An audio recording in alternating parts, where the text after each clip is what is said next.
Hi friends, welcome back to our channel Shiva tech verse. India మార్కెట్లో Oppo నుంచి Oppo K14X phone launch అయింది. ఇప్పుడు మనం ఈ వీడియోలో ఆ ఫోన్కి సంబంధించిన కంప్లీట్ స్పెసిఫికేషన్స్ అండ్ రివ్యూ గురించి మాట్లాడుకుందాం. ముందుగా ప్రైస్ గురించి మాట్లాడుకున్నట్లయితే 4+128GB వేరియంట్ 15,000కు, 6+128GB వేరియంట్ 17,000కు లాంచ్ చేశారు. ఇప్పుడు మనం స్పెసిఫికేషన్స్ గురించి మాట్లాడుకున్నట్లయితే దీంట్లో 6.75 inches HD plus IPS LCD display ఉంటుంది. 120Hz రిఫ్రెష్ రేట్ సపోర్ట్ చేస్తుంది. 1125 నైట్స్ పీక్ బ్రైట్నెస్ ఉంటుంది. అలాగే ఫ్రంట్ పాండా గ్లాస్ ప్రొటెక్షన్ ఉంటుంది. ఈ ఫోన్లో మీడియాటెక్ డైమెన్సిటీ 6300 ప్రాసెసర్ ఉంటుంది. దీనికి 2.4 GHz క్లాక్ స్పీడ్ ఉంటుంది. LPDDR4X ర్యామ్ UFS 2.2కి సంబంధించినటువంటి స్టోరేజ్ వేరియంట్ ఇస్తున్నారు. ఇందులో 50 మెగాపిక్సెల్ మెయిన్ కెమెరా ఉంటుంది. ఇది సామ్సంగ్ GN5 సెన్సార్, అలాగే 2 మెగాపిక్సెల్ డెప్త్ సెన్సార్ ఉంటుంది. ఫ్రంట్ 5 మెగాపిక్సెల్ సెల్ఫీ కెమెరా ఉంటుంది. దీంట్లో బోత్ రేర్ అండ్ ఫ్రంట్ 1080pలోనే వీడియోస్ని రికార్డ్ చేసుకోవచ్చు. 6500 mAh బ్యాటరీ ఉంటుంది. 45 వాట్స్ ఫాస్ట్ ఛార్జింగ్ సపోర్ట్ చేస్తుంది. ఇది colour wise 15, Android 15 out of the box వస్తుంది. దీనికి 2+3 years అప్డేట్ ఇస్తామన్నట్లు చెప్తున్నారు. అలాగే దీంట్లో సింగిల్ స్పీకర్ మాత్రమే ఉంటుంది. స్టీరియో స్పీకర్స్ అయితే ఇవ్వట్లేదు. వైఫై 5, బ్లూటూత్ 5.4 వర్షన్తో వస్తుంది. Side mounted finger print censor ఉంటుంది. దీంట్లో ఐఆర్ బ్లాస్టర్, NFC ఇటువంటివి అయితే ఏముండవు. అలాగే IP64 రేటింగ్తో మాత్రమే వస్తుంది. ఇది complete dust and water resistance అయితే లేదు.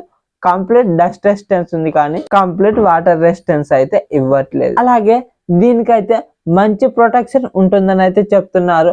అంటే కింద పడితే ఎటువంటి డ్యామేజ్ అయితే ఫోన్కి అవ్వదు అన్నట్లయితే వీళ్ళు ఈ సిరీస్ని అయితే తీసుకొస్తుంటారు. మరి ఇప్పుడు మనం ఇది లాంచ్ చేసిన బడ్జెట్లో కొనుక్కోవచ్చా లేదా, ప్రోస్ అండ్ కాన్స్ గురించి మాట్లాడుకున్నట్లయితే ఈ 15,000 బడ్జెట్లో వీళ్ళు HD plus IPS LCD display మాత్రమే ఇస్తున్నారు. ఈ బడ్జెట్లో మనం ఖచ్చితంగా ఫుల్ హెచ్డి ప్లస్ AMOLED డిస్ప్లేని అయితే ఎక్స్పెక్ట్ చేస్తాం. బట్ వీళ్ళు ఇంకా హెచ్డి ప్లస్ ఐపీఎస్ ఎల్సిడి డిస్ప్లేని ఇస్తున్నారు. ఈ ఫోన్కి 15,000 బడ్జెట్ పెట్టారు కాబట్టి మీడియాటెక్ డైమెన్సిటీ 7300 ప్రాసెసర్ ఇచ్చిన బాగుండేది, కానీ వీళ్ళు 6300 ప్రాసెసర్ని ఇస్తున్నారు. ఇక్కడ మెయిన్ కెమెరా పర్లేదు, కానీ ఫ్రంట్ కెమెరా మాత్రం 5 మెగాపిక్సెల్ ఇచ్చారు. ఇక్కడ 16 మెగాపిక్సెల్ ఇచ్చుంటే బాగుండేది. అలాగే ఇక్కడ బ్యాటరీ దగ్గరనైతే ఎటువంటి కాంప్రమైజ్ అయితే చేయలేదు. వీళ్ళు ఈ బ్యాటరీ ఒక్కదాన్నే సరిగా తీసుకొచ్చారు. 6500 mAh బ్యాటరీ ఇచ్చారు, పర్లేదు. ఇక్కడ సింగిల్ స్పీకర్ మాత్రమే ఇస్తున్నారు. అలాగే ఇది ఎలాగో ఐపీఎస్ ఎల్సిడి డిస్ప్లే కాబట్టి side mounted finger print censor ఇస్తారు. వీళ్ళు ఇక్కడ 15,000 పెట్టినారు సరే, ఈ వాటర్ రెసిస్టెన్స్ అయితే ఇవ్వలేదు. ఇక్కడ ఒక్కనైతే తక్కువైందని అనిపిస్తుంది. ఈ 15,000 బడ్జెట్ పెట్టారు కాబట్టి ఇవన్నీ కాన్స్ లాగానే కనిపిస్తూ ఉంటాయి. ఈ 6500 mAh బ్యాటరీ అనేది ఒక్కటి మాత్రమే ప్రో కిందకి అయితే కన్సిడర్ చేసుకోవచ్చు. ఈ ఫోన్ని 10,000 బడ్జెట్లో తీసుకొచ్చుంటే బాగుండేది, కానీ వీళ్ళు ఈ సిరీస్ని అయితే ఆఫ్లైన్ సెంట్రిక్గా తీసుకొస్తూ ఉంటారు.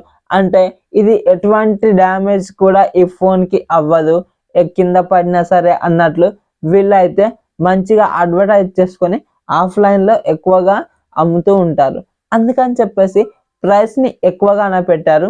సో నేనైతే మీకు ఈ ఫోన్ని ఈ 15,000లో కొనడానికి అయితే సజెస్ట్ చేయను. 10,000 దగ్గర అయితే రికమెండ్ చేయొచ్చు, కానీ 15,000 అంటే వర్త్ అయితే అవ్వదు. మరి మీకు ఈ వీడియో కనుక నచ్చినట్లయితే వీడియోకి ఒక లైక్ చేసి మన ఛానల్ని సబ్స్క్రైబ్ చేయండి.